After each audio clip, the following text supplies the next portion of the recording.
Should you consider becoming a ham radio operator if you're an outdoorsman?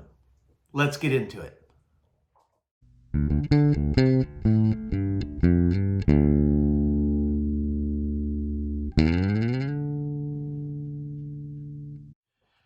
Hey guys, I'm Kevin with Kemp Outside, your inside source for all things outside. I'm also KB8WPD, that's my ham radio call sign, and I'm WRQG272, that's my GMRS call sign.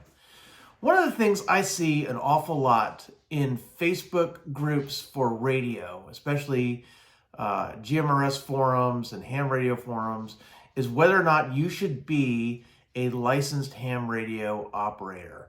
Now, in most cases for outdoorsmen, I would say you don't have to be, right? But there are a lot of instances where being a ham radio operator could be very, very helpful to you. In this video, I want to go through some of the reasons why I think you should consider becoming a ham radio operator, especially if you spend time in areas like the outdoors where there's no cell phone signal. So this is part of a series I'm doing on outdoor communications and making sure that you have a good communications plan for you and your family when you're outside camping, hiking, fishing, boating, climbing, biking, whatever it is that you do outside. I want to make sure that you have good radio communications so that you can keep in touch with your friends, your family, your group, or in an emergency, someone else to call for help or respond to a call for help. So we have done a lot of different videos, and we're going to continue to produce videos on this topic, sprinkled in amongst all of our other content. We have done a video on the family radio service, which is these kind of radios. And so if you haven't seen that, I'm going to put a link right up here where you can check that out. The family radio service is designed for these little walkie-talkies. It's license-free. All you have to do is buy these, turn them on, and you can get right on the air. So this is your least difficult barrier to entry when it comes to radios. The downside is they don't transmit very far, they're not very powerful, they're not great radios, and a lot of people have these, so they're very busy. Your next option when it comes to license-free radio service is a serious step up to something like this, the MURS radio service, the multi-user radio service. This is a fantastic service. It has 5 channels. It's in the VHF band. That's why this antenna is so much longer. And it's not nearly as busy, especially if you're out in rural environments. I hardly ever hear anybody on MURS. So even though there's only 5 channels, there's usually someone you can talk to. But MURS is only limited to 2 watts of transmit power. So again, your range is going to be limited with a MURS radio. And I've also done a review on this radio, guys. So if you want to see that review, you can check it out right up here. After FRS and MURS, though, guys, come the licenses. You have to have a license to operate the radios that we're going to cover next. And those are GMRS radios. And those are radios that look kind of like this. This is a Baofeng GMRS 9R. I've also done a review on this radio. So if you want to check that out, I'll put a link to it right here where you can check out the review on the GMRS 9R radio. Now, GMRS is a license-based radio service, which means you have to have a license from the FCC to operate these radios. They share the same channels as the FRS radios, at least the first 22. So these radios can talk to each other. Don't have to have a license for this one, have to have a license for this one. The reason is because this radio is allowed to transmit more power. It's allowed to have a detachable antenna, which means you can connect a better antenna, put it up on a tower, and transmit much farther.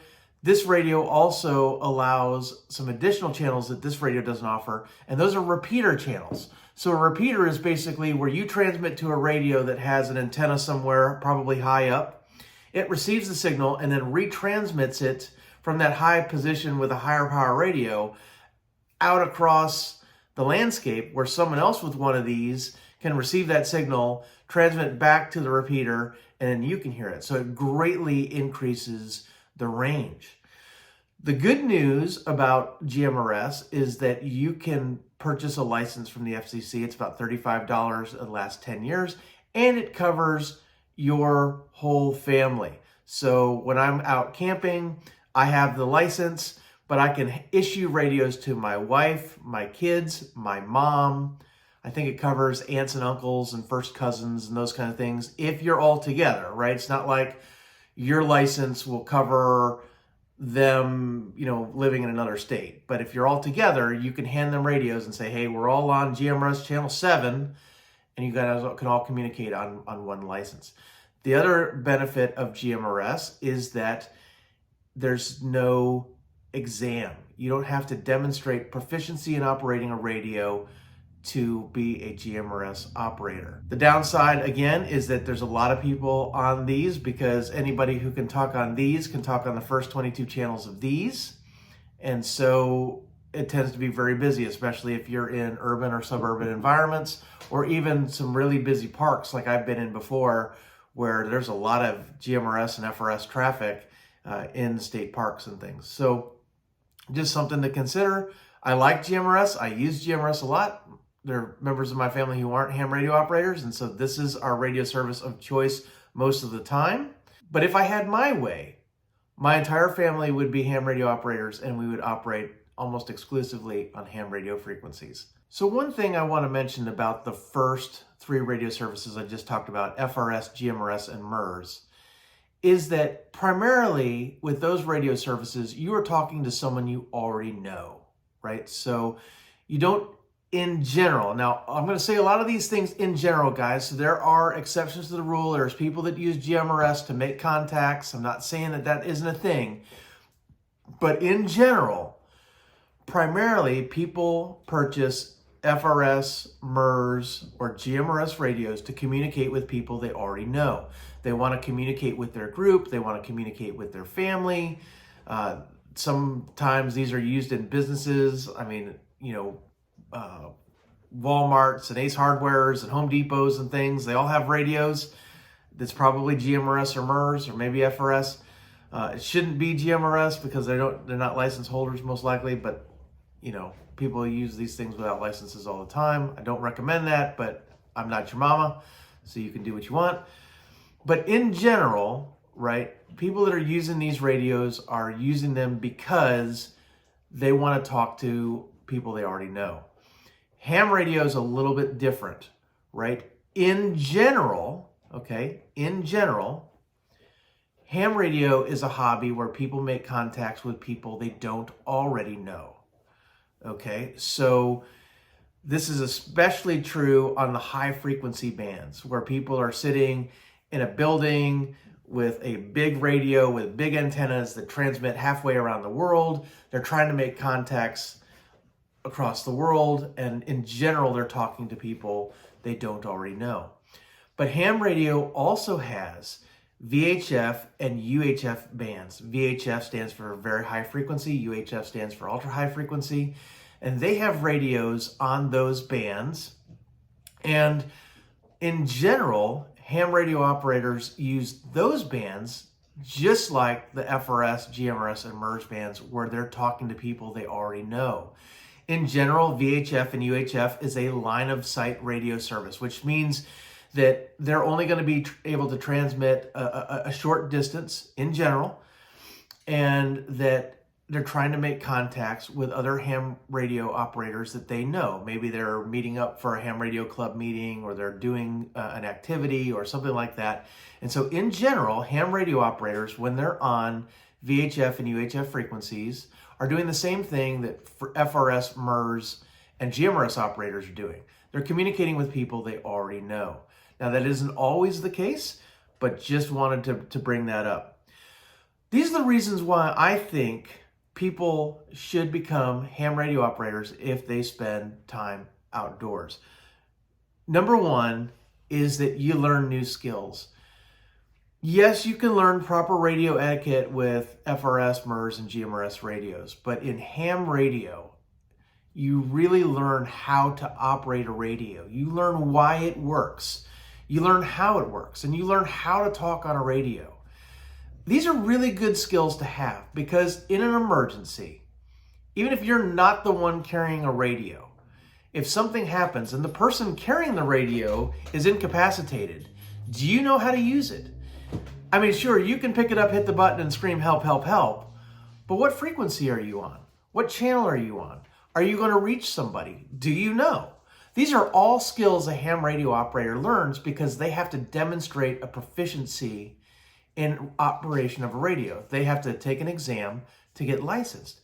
And so I think it's really good to learn how to operate a radio. So even if you aren't going to become a ham radio operator, but you're interested in FRS, GMRS, or MURS, I would recommend picking up a book or taking an online course or something like that on preparing for the first ham radio class of license, the technician class, because it will teach you a lot about operating a radio. Obviously, guys, another reason why I think people should consider becoming ham radio operators if they spend time outside is that it prepares you for emergencies, at least emergency communications.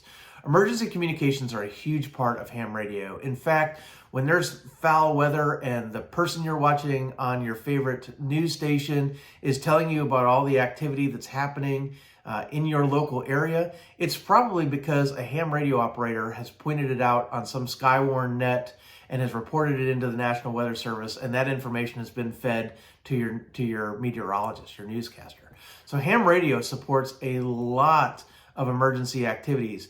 They're on the scene whenever there's disaster response, tornado response, hurricane response.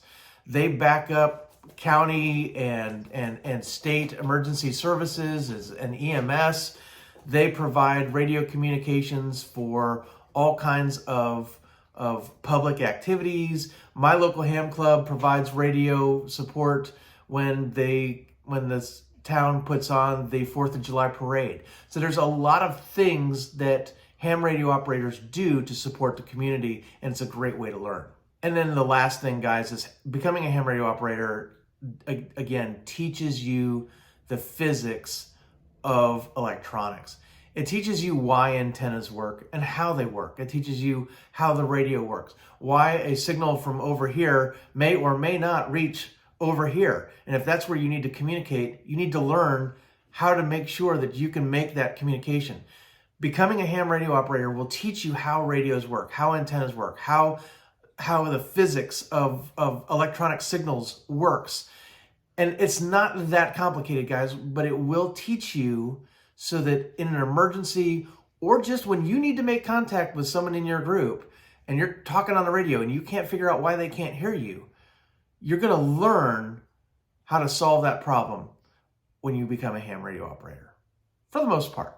So there are 5 advantages to becoming a ham radio operator, and I call those the MURS. There are 5 MURS that are advantages to becoming a ham radio operator. So number 1 is that there are more radio options. So if you are an FRS, a GMRS, or a MURS radio person, there are few options. Now, radios are becoming more and more popular, so more and more companies are putting radios on the market. And we've got a lot of radios from companies like Baofeng, TID Radio, Radioddity, Redivis. There are a lot of radio companies putting out radios for FRS, for MURS, and for GMRS. But for the most part, there are more limited options when it comes to those services versus ham radio. In ham radio, there is a wide variety of radios at all kinds of price points, just in handhelds, right? Here I've got, this is a $20 radio, the Baofeng UV5R, which is kind of like the gateway drug to ham radio.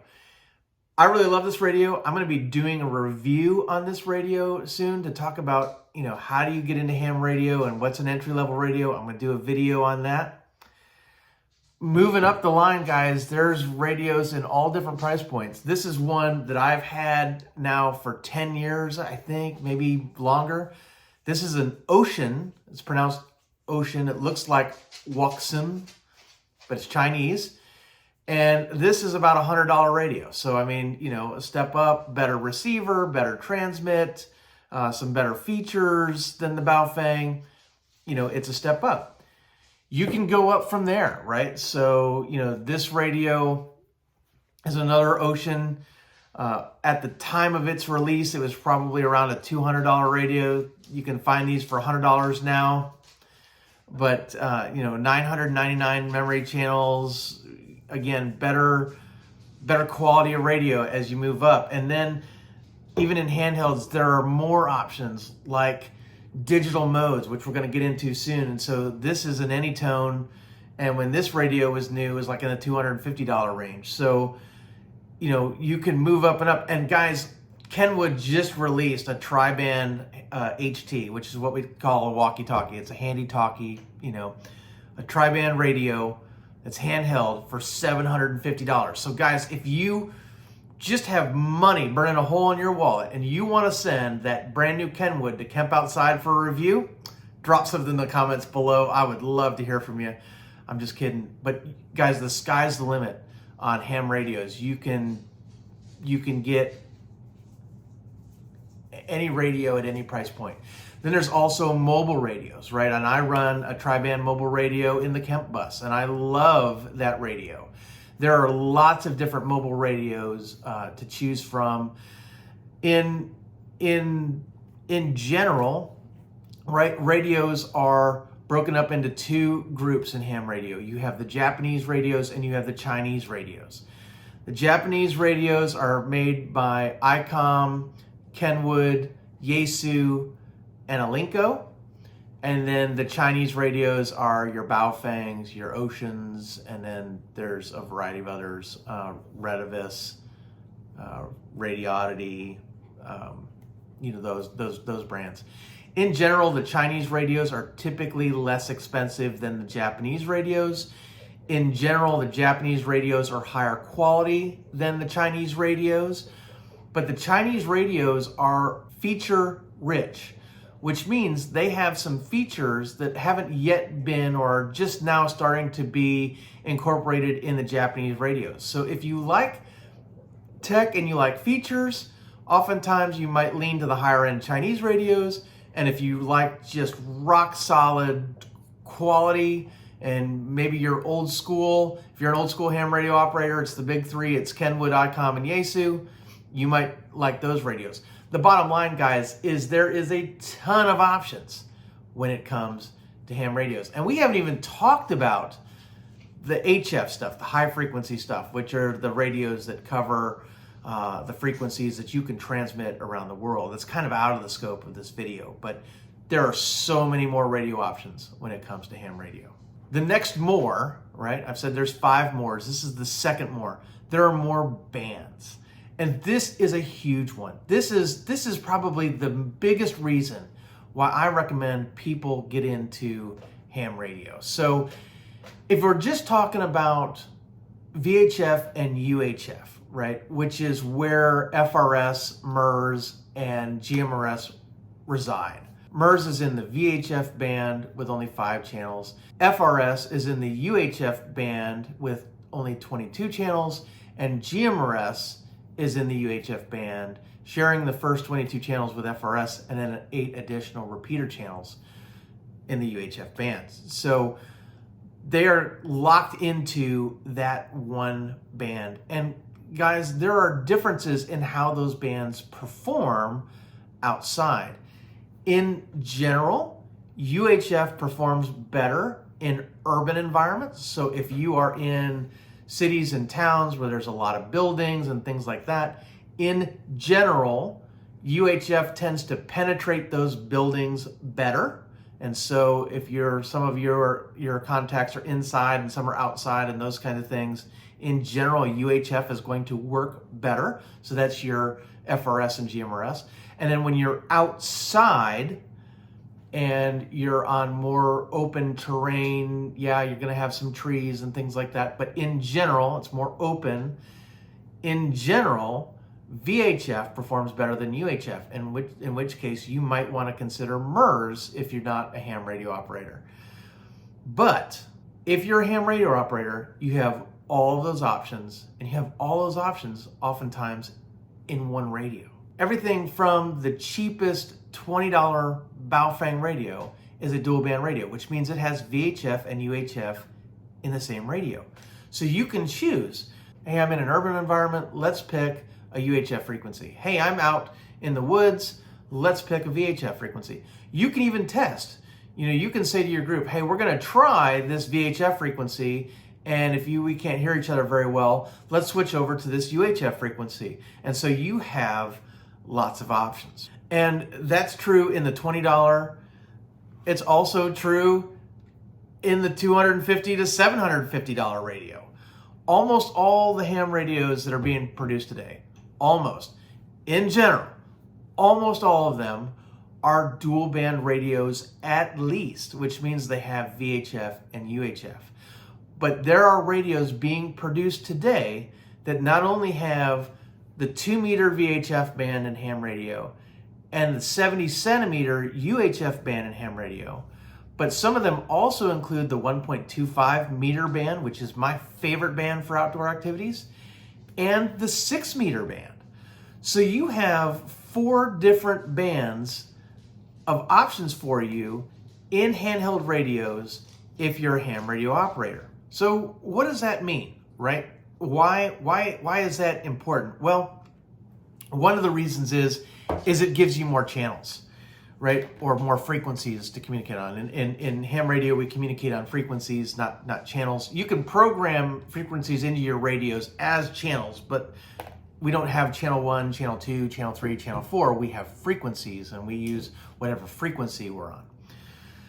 So you have a lot of options. You're not limited to the 5 channels of MURS. You're not limited to the 22 channels of FRS or the 30 channels of GMRS. You have every frequency available to you in the 2-meter band, the 1.25 meter band, or the 70-centimeter band. That's a lot of frequencies. Now, there are frequencies that we tend to avoid because they might be used for specific things, but in general, guys, you will be able to find, I promise you, you will be able to find a frequency that's free and available to you and whoever it is that you want to communicate with, provided they're also a ham radio operator. Let's talk about bands for a little bit, and I'm going to use the antennas for these bands as an example. So all of these are quarter wave antennas for the different bands. And so this one, I'm going to just hold it up like this, is 19 inches long, and it's a quarter wave on 2 meters, right? So those are the big whips that you see when I hold up a radio, So that's for a 2-meter radio.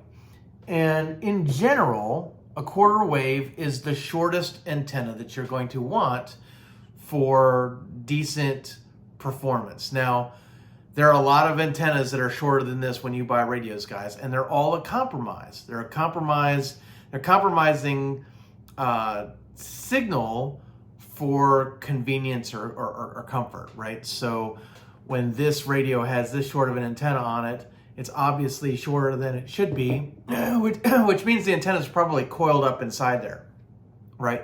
So it's not going to perform as well if you have as a straight, quarter wave whip. So this is a VHF antenna. This would be used for the 2-meter band in ham radio, and I also use these on my MURS radios.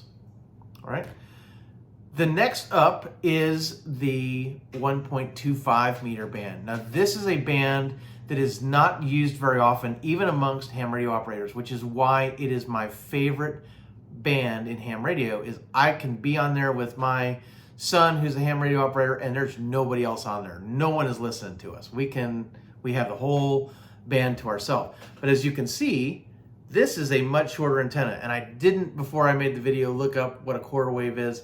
But if that's 19 inches, you can see this one is what, maybe 15 inches, 14 inches? I don't know. I'm totally guessing maybe 13 inches, right? So it's a lot shorter. So if I'm walking around in the woods and I've got this on a radio and it's bouncing and it's on my pack and it's hitting me in the back and stuff like that, and it's really long, or I'm holding it in front of my face, right? This antenna can be a little wieldy, even though it's the best performing antenna for my 2-meter radio. In general, we can go into some different antenna options in a little bit. If I'm on the 1.25 meter band, this antenna is much more manageable. So it's one of the reasons why I love that band. In addition to being the only one on it half the time, is the antenna is much more manageable. Now in the 70 centimeter band, the antenna gets even shorter, right? So I keep saying 2 meter, 1.25 meter, and 70 centimeters, right? That is the wavelength of that band. So the 2 meter band is a 2 meter wavelength, right? And so this is a quarter of 2 meters, right? The 1.25 meter band has a 1.25 meter wavelength, and this is a quarter of 1.25 meters. The 70 centimeter band has a 70 centimeter wavelength, and this is a quarter of 70 centimeters. So if I want a radio where I want a really short antenna because of where I'm at or what I'm doing, but I want really good performance, I'm going to choose the 70 centimeter band. And I'm going to say, hey group, let's be on the 70 centimeter band. We're going to be on frequency X, and we're all going to communicate there because this antenna is much more manageable than the other two. So if I'm considering these options, right? This is, these are my options, right? Let me get them up here so you can see them. There we go. So a lot of different options in antennas and antenna lengths, which gives me options when I'm in the field. Okay, the third MOR out of the 5 MORs, of the more things that you get with ham radio, the third MOR is more antennas.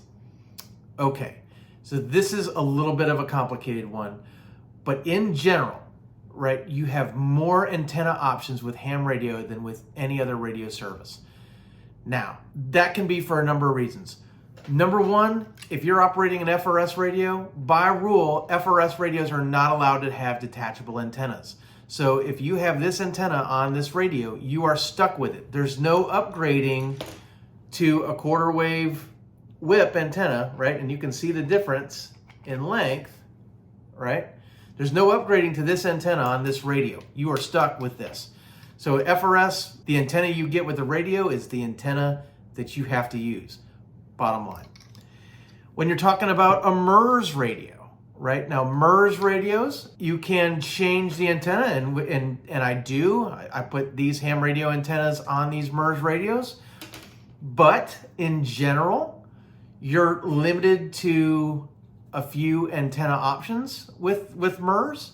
Yeah, you can probably use any VHF antenna from ham radio on MURS, but you're limited to just antennas that operate in the 2 meter band, right? If I were to put a 1.25 meter antenna or a 70 centimeter antenna on that MURS radio, I'm not going to get good performance.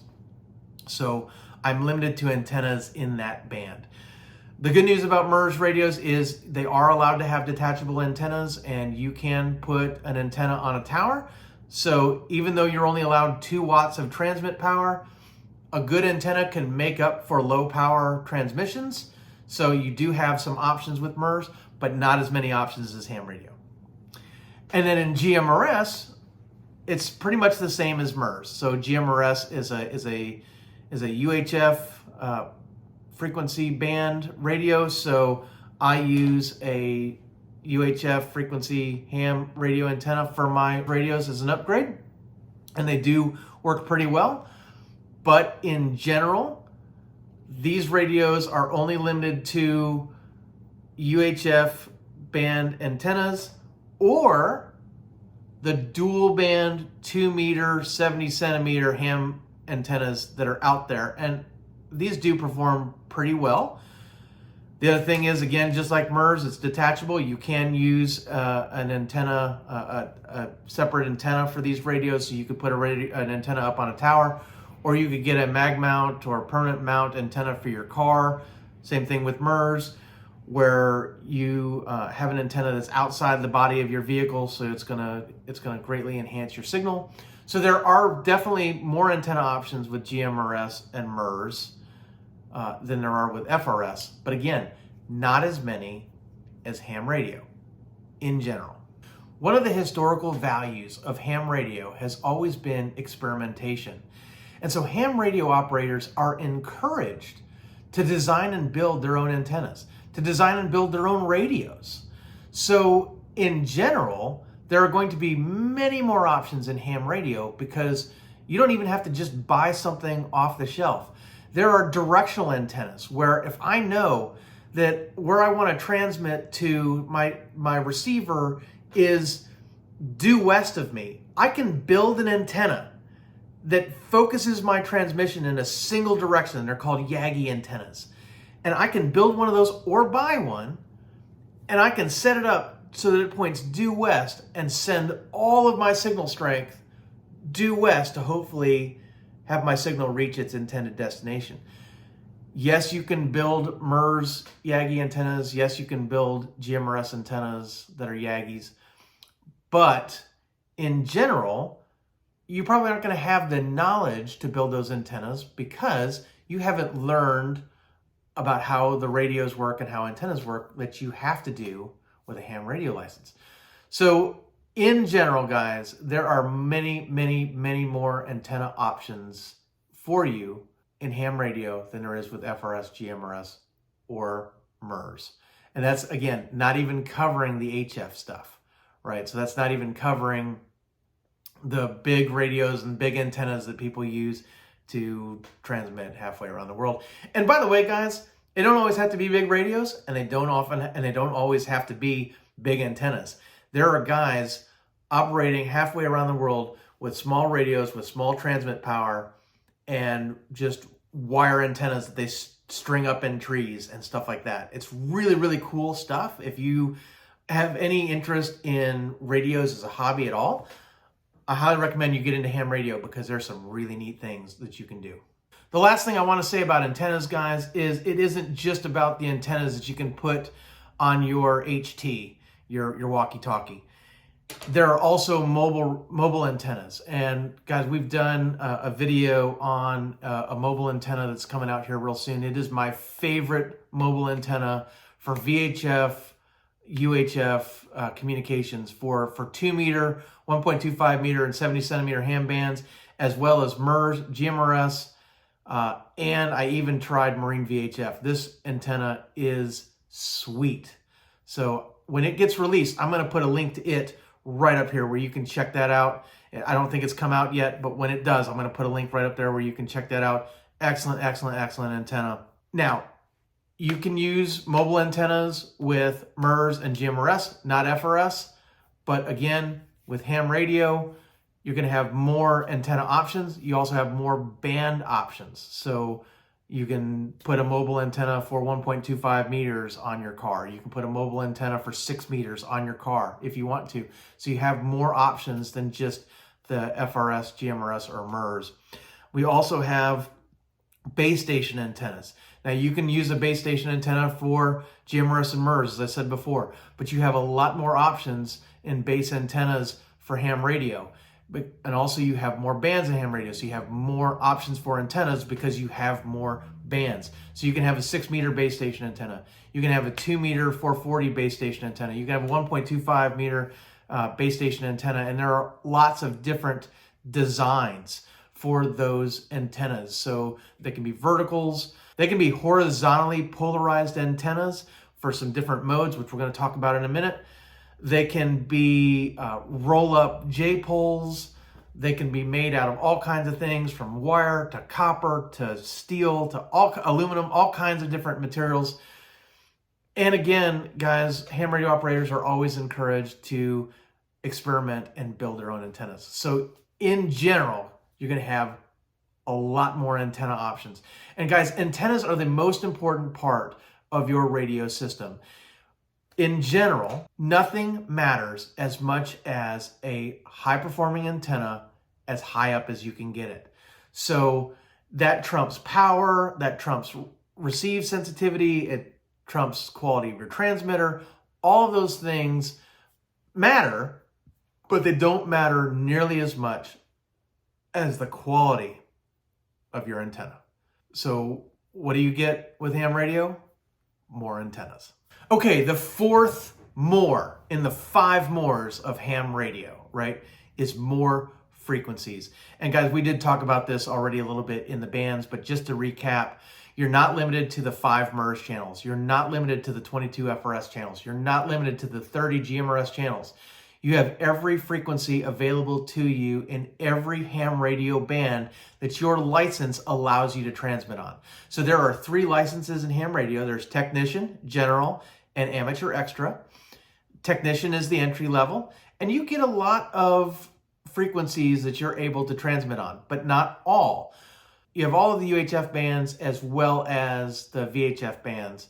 So you have 6 meters, 2 meters, 1.25 meters, 70 centimeters, the 33 centimeter band, which we did not even talk about in this video, but there's also radios that communicate up in the 900 megahertz frequency range, which is totally different than everything else we've talked about so far. So if you like experimentation and things like that, you can be up on 900 megahertz. I don't recommend 900 megahertz for outdoor use in a handheld. There's a lot of things that happen when you get up that high in frequency, but it's available to you. And if you want to experiment as a ham radio operator, go for it. Tell me all about it. I'd love to hear about it. But in general, guys, as I said before, you have the entire 2 meter band, you have the entire 1.25 meter band, you have the entire 70 centimeter band, you have the entire 6 meter band that's available to you for outdoor ham radio use as a technician. And then as you move up, to general and amateur extra, more and more frequencies open to you. And so even outdoors, you might decide that you want to operate on 10 meters or 20 meters or some of those other high frequency bands to do your communication. In general, for this video or the purposes of this video, I'm really just talking about the line of sight bands, the VHF and UHF bands. But there are a lot of frequencies for you to transmit on. And so even in the busiest environments, you're probably going to be able to find a frequency for you and your group without much trouble. Another thing about the more frequencies, guys, is that ham radios in simplex mode, meaning when they're just communicating radio to radio, they operate on what's called VFO mode, which is basically where they can just turn to any frequency they want. FRS, GMRS, and MURS are channelized radios, which means you're limited to the 5 channels on MURS, which are just 5 individual frequencies. You're limited to the 22 channels on FRS, which are just 22 specific frequencies, or the 30 channels on GMRS, which are just specific frequencies. But in ham radio, because we can be in VFO mode, we can choose any frequency between those channels to operate on. So it gives us just a ton more options than the limited channelized services. We have every frequency in every band available to us. All right, and the last 5 of the 5 mores of ham radio is more modes. Now this might be something that's totally new to you. If you've used FRS radios your whole life, you may have no idea that there are other modes available to you besides just the FM that you're broadcasting on something like this. Now, this is something that is not included in any other service. It's not included in MURS, it's not included in GMRS. Only ham radio can operate multiple modes. Now, in general, you may not use most of these. Like, I don't envision a scenario where when you're trying to communicate with your group in the campground, you're going to be sending Morse code. But you can with ham radio. You can send Morse code over a 2 meter radio or a 70 centimeter radio. That's a mode that's available to you as a ham radio operator. I agree that Morse code is probably not a mode that you're going to use, but there are other modes that might be very interesting to you.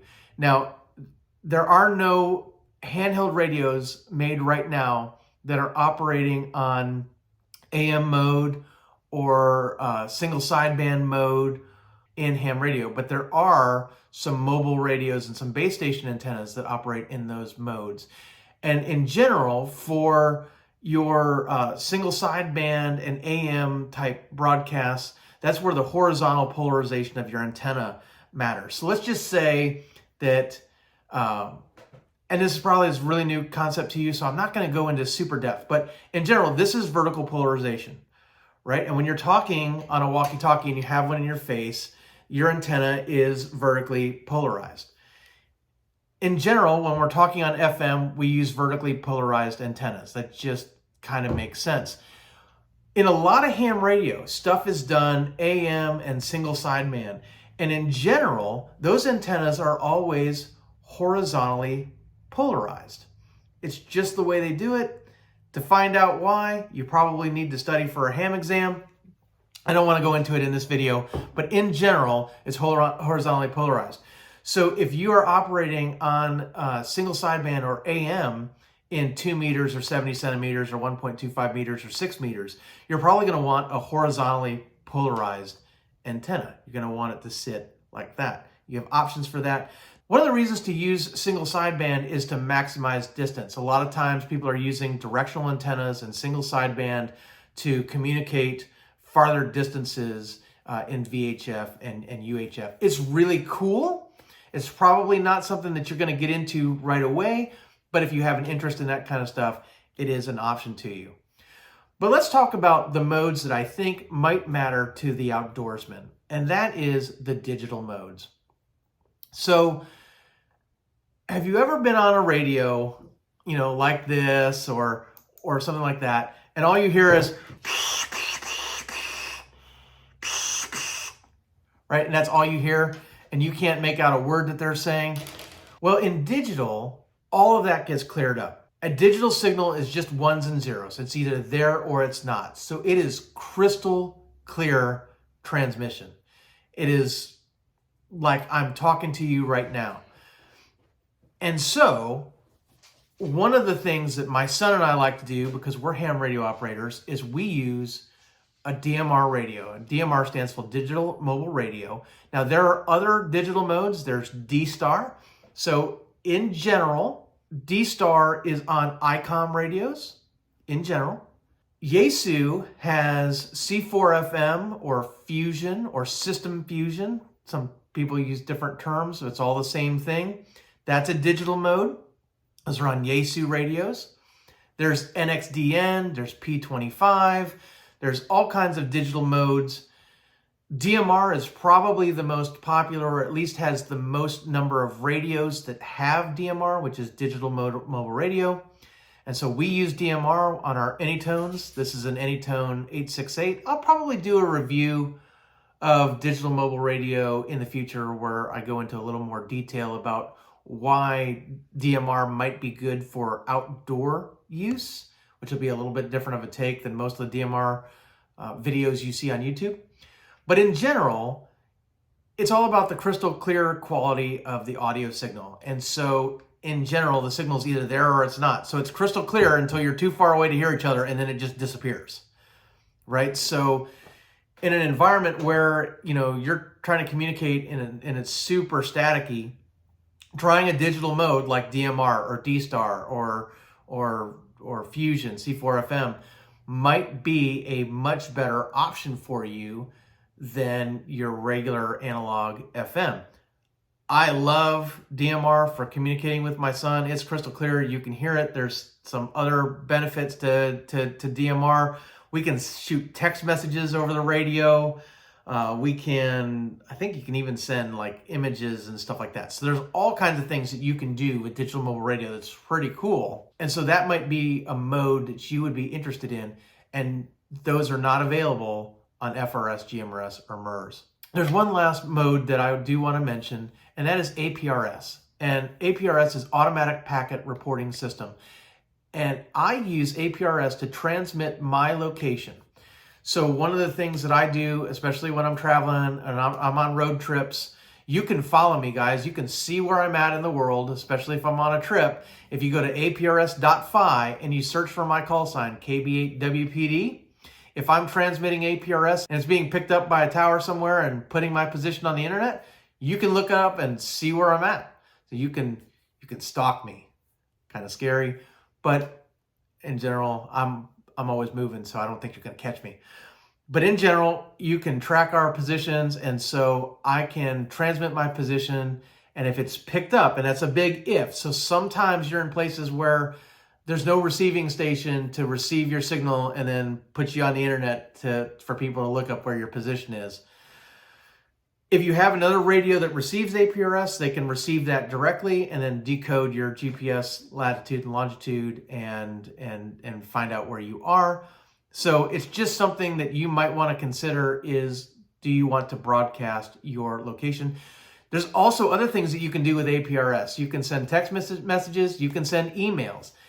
It doesn't work perfectly, and it's something that it's more experimental than anything else. So it's not a super reliable form of communication, but I do like it and I do use it. And so it's another mode that's available to you, and it's a mode that is not available in GMRS, FRS, or MURS. So that's a lot of stuff, guys, but there are 5 MURS with ham radio. You have more radio options, you have more band options, you have more antenna options, you have more frequency options, and you have more mode options if you're a ham radio operator.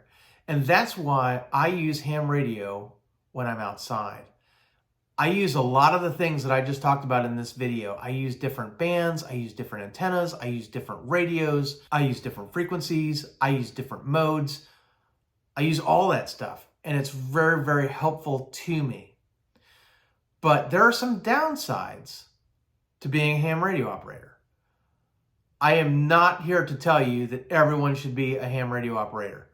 If all you need are mobile radios to communicate between you and the person who's backing the camper when you're the spotter, this is probably just fine for you. If you just want to communicate with your kids when they go to the playground at the campground and they either don't have cell phones yet, or you don't want them to take their cell phones because you don't want them to break them on the playground, handing them a GMRS radio that's pretty indestructible and saying, hey, when I talk to you on this thing, answer. And oh, by the way, put the wrist strap on their wrist so hopefully the radio comes back from the playground or the bathroom or wherever it is you send them. Something like this might work really well for you. So here are the downsides to ham radio, right? Number 1 is you have to take a test, which means you have to study, which means you have to understand, or at the very least, you have to memorize the answers of the question pool in order to pass the test. I don't recommend just memorizing the answers. I recommend actually understanding the material. It'll help you out much better when you actually go to use radios. The second downside is you have to pay a license fee, right? And it's $35 for 10 years. It didn't used to be that way. It used to be that a license was free. It was $70 for GMRS and free for ham radio. They basically split the difference and said now it's $35 for everybody. So a win for you GMRS users and a loss for ham radio operators. Bottom line is, I don't really agree with having to pay a license to use the airwaves, but I don't make the rules. I do somewhat follow them though. So if you are going to use ham radio frequencies, you need to be a ham radio operator. You need to take the test. You need to pass the test. You need to get a license. You need to pay the fee. That's really the bottom line of it, is you need to be a licensed operator to use ham radio frequencies. The next downside to being a ham radio operator is you have to move up to get more privileges. So if all you want is VHF and UHF communication, you can stay a technician your whole life. As a matter of fact, I've been a technician since 1995. It's now 2024.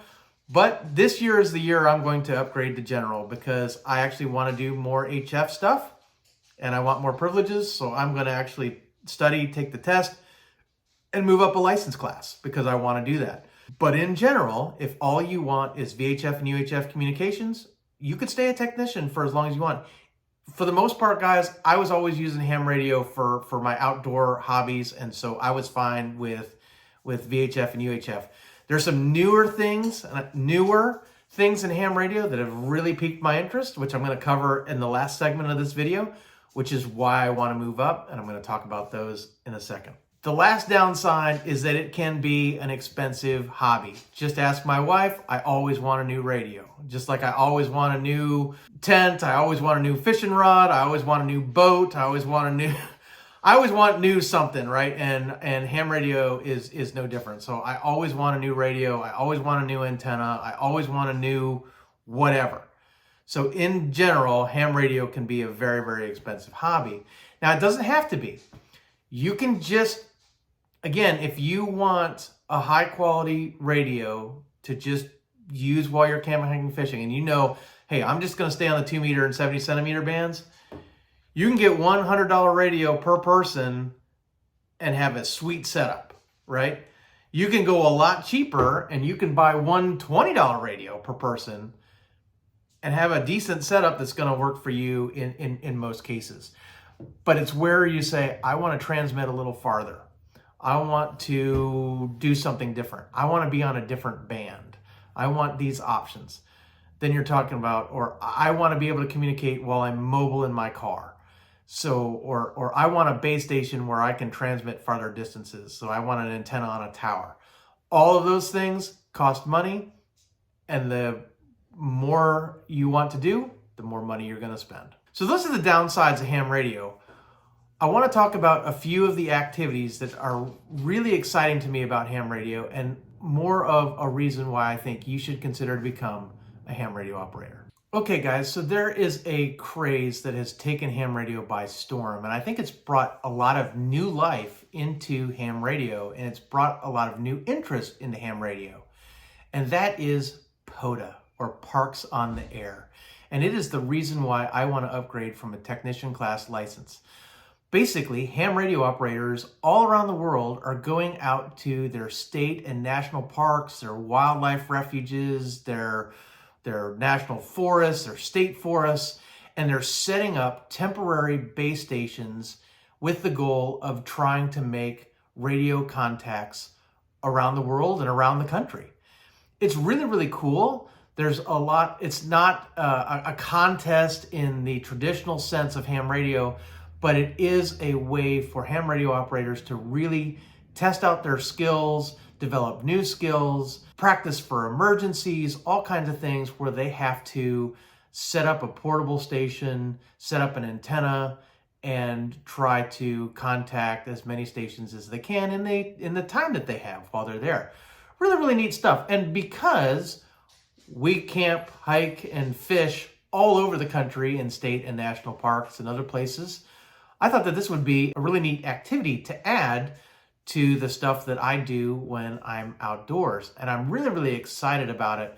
I'm much more excited about using ham radio when I'm out in nature than I am just sitting at home at my desk or at my computer.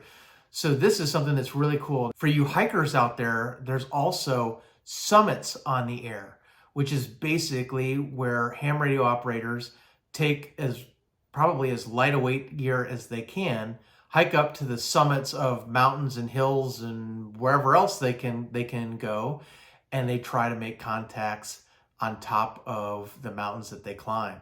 And so another really cool thing, I don't know if I'm going to do any SOTA activations, but pretty cool. And who knows, maybe the next time I'm on the top of a mountain, I might whip out a radio and give it a go. There's some other really cool things that you can try to do. And I'm the father of 2 boys, right? My sons are 19 and 15. They are very science and math oriented kids. And so STEM is something that's really big for us. Science, technology, engineering, and math. And ham radio just fits that bill. If you have a STEM-minded son or daughter, getting them involved in radio is a great way for them to learn practical skills. And there are all kinds of things that you can do. One of them is really cool. It's called QRP, which is low power. How far can you talk with the lowest amount of power? And so you can build your own radios. You can buy, radios that already exist. But I mean, there are people that are working the world with home-built radios and antennas that are transmitting a watt or less. Now, conditions have to be right, and there's a lot of things that go into account to do stuff like that, but it's really, really neat. And so if you've got a kid or maybe just you yourself are interested in that kind of thing, it's a really neat thing that you can do with ham radio that you certainly can't do with the other radio services.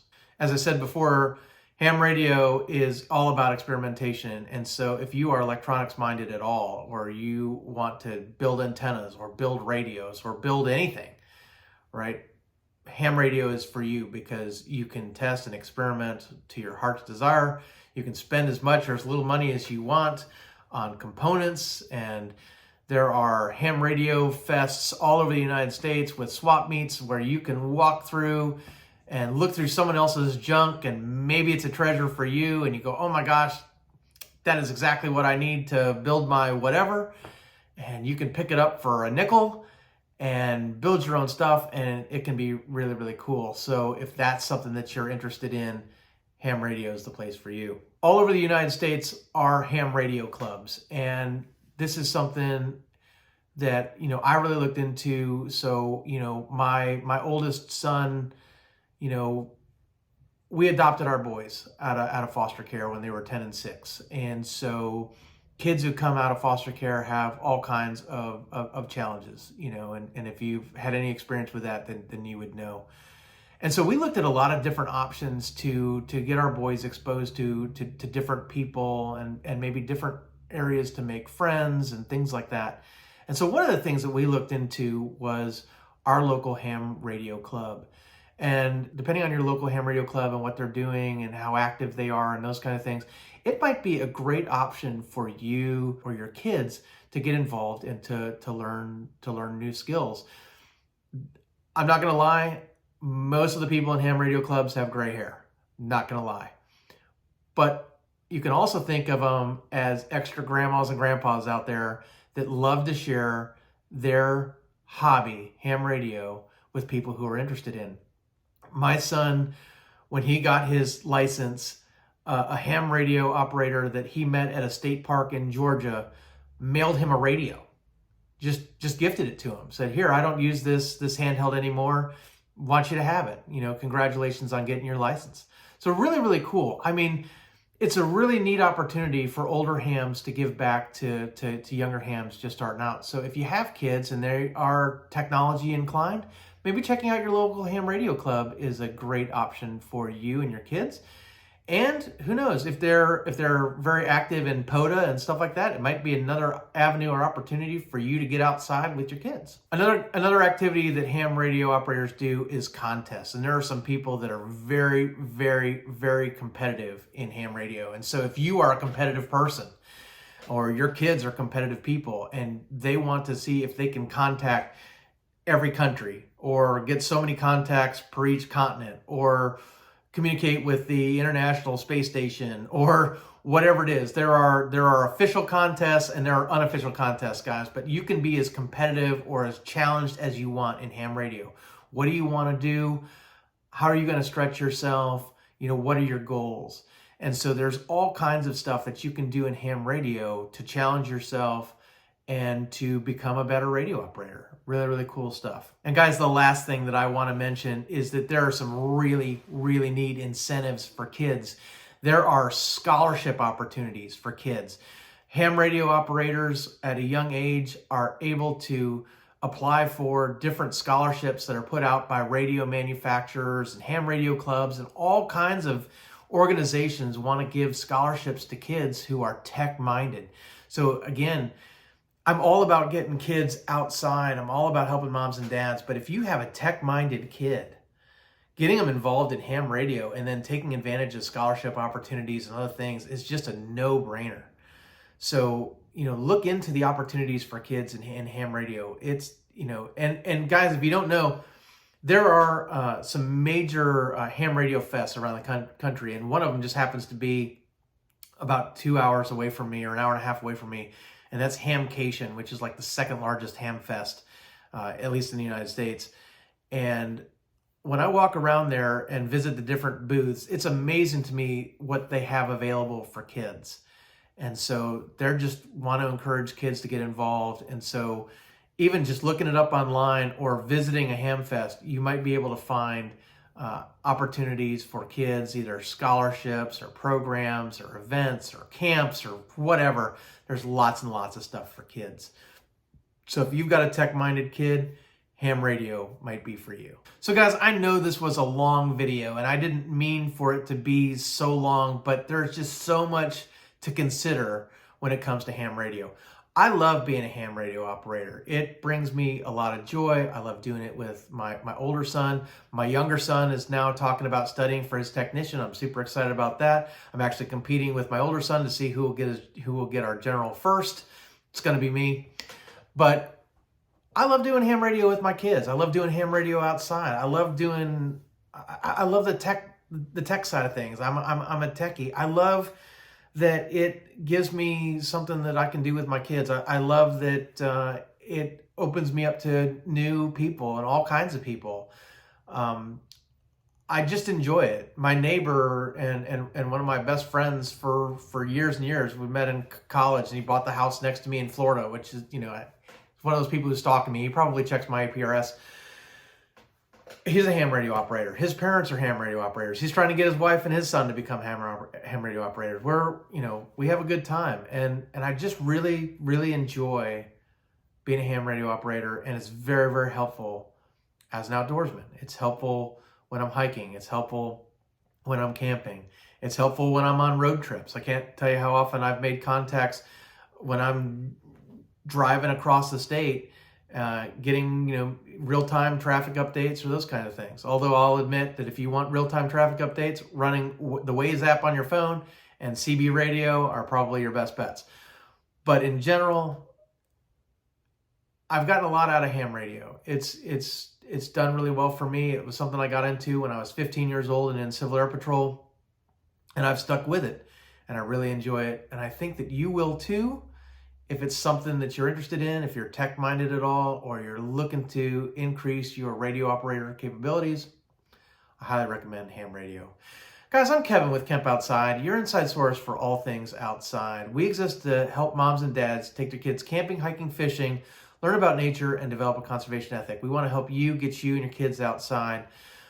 One of the things that we've been doing, guys, is this video series on having a communications plan for your family, your group, or in the case of an emergency, to be able to call for help or respond to a help call. Because we want you to be able to be outside, to enjoy nature, but not have to rely on a cell phone that may or may not have signal. So I hope you found this useful. If you have, hit that thumbs up button, hit that subscribe, ring that little bell icon that notifies you when we release new videos.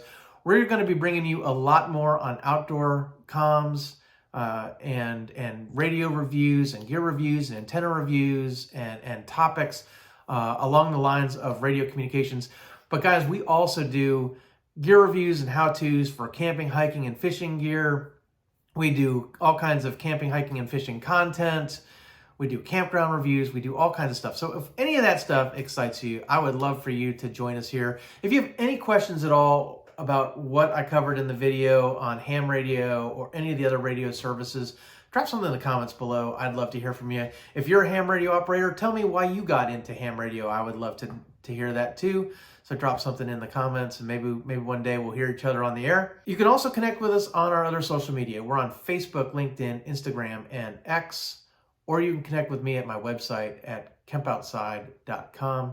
Guys, we always have free stickers to give away, so if you want a Kemp Outside sticker, which looks like that, just not on a sweatshirt, connect with me on any of my social media. You can send me a direct message on any of my social media that says, hey, I want a sticker, and give me your address, and I will mail it to you anywhere in the world for free. That's just how I roll. So if you want a sticker, grab one. Guys, thanks for watching. It means the world to me. See you next time.